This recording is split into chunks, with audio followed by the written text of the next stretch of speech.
Pinalabas na yung ano, yung eksena niyo ni Choi Bo-min, eh. Yes, Mm. yes, yes. Correct, Na correct. ginagawang meme. Oo nga. I'm Oo. sure napapanood mo yun sa online. Yes, yes, oo. Nung ano pa lang, nung sa View pa lang kami na ipapalabas, nag-viral na yung eksenang yun, yung Korean dialogue ko with with Choi Bo-min. Na super na-appreciate ko nun si Choi Impressive. Bo-min. Kasi kinokorek niya naman ako kung mali ako eh. Pero yung umere, very good niya ako nun. So, sabi ko, so confident naman ako na tama siya.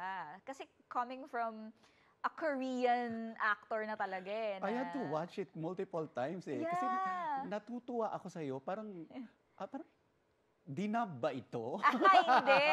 And I had to learn it just 15 minutes before the take. No way. Yung mga Korean lines ko laging surprise eh.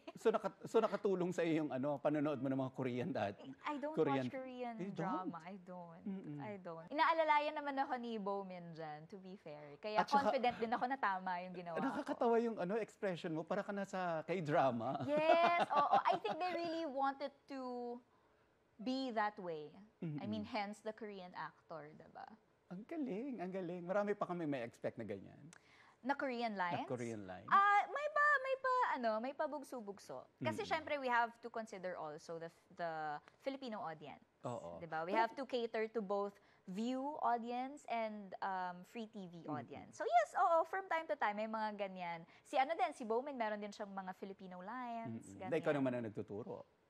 Yes, so, may ganyan. Pero mostly talaga si Direk Mark de la Cruz, tsaka yung translator. Kasi even yung comments na nakikita ko, even yung mga K-drama fans, natutuwa sa ginawa mo. Mixed reactions, actually. May ibang natutuwa, may ibang natatawa, may ibang na-offend, may ibang challenge nila yung mga sarili nila. Parang kasi yung I think it was Creation or View ba, na nagpa-challenge sa TikTok na gawin yung dialogue ko in Korean. Tapos maraming gumawa. So nakakatuwa kasi ganun sila ka-engaged dun sa show. Na ganun sila ka-involved dun sa show. Nakakatuwa. Ay.